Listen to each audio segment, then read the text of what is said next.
On Tuesday, White House Press Secretary Caroline Leavitt was asked about reports that Israeli forces had killed Palestinians near an aid distribution centre in Gaza. Her reply was an attack on the BBC and was repeatedly false. We don't take the word of Hamas with total truth. We like to look into it when they speak. Unlike the BBC, who had multiple headlines. They wrote, Israeli tank kills 26, Israeli tank kills 21, Israeli gunfire kills 31, Red Cross says 21 people were killed in an aid incident, and then, oh wait, they had to correct and take down their entire story, saying we reviewed the footage and couldn't find any evidence of anything. This contains a mix of misrepresentations and untruths. When speaking, Caroline Leavitt held up a printout. It showed a post on X by a student activist. Its focus, and hers, was the BBC's coverage on Sunday.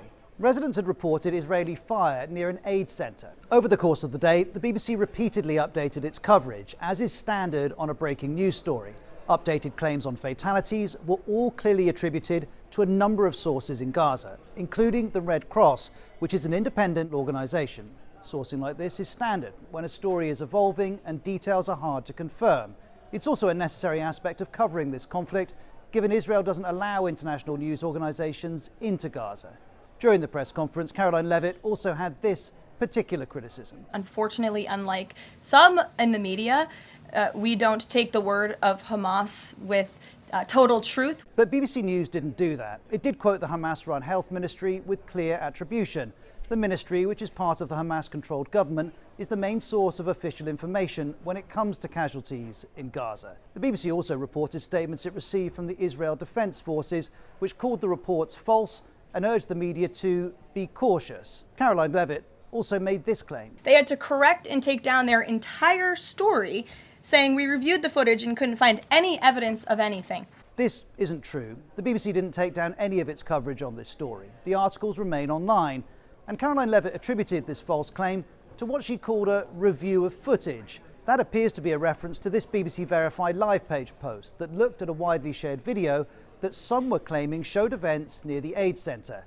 Using geolocation, BBC Verify confirmed that the video actually showed a different event, several kilometres away. This wasn't a BBC video being assessed, it wasn't a retraction, it wasn't a BBC admission of error. The live page post had been highlighted by the same X account Caroline Leavitt had referenced. It misrepresented what BBC Verify had done.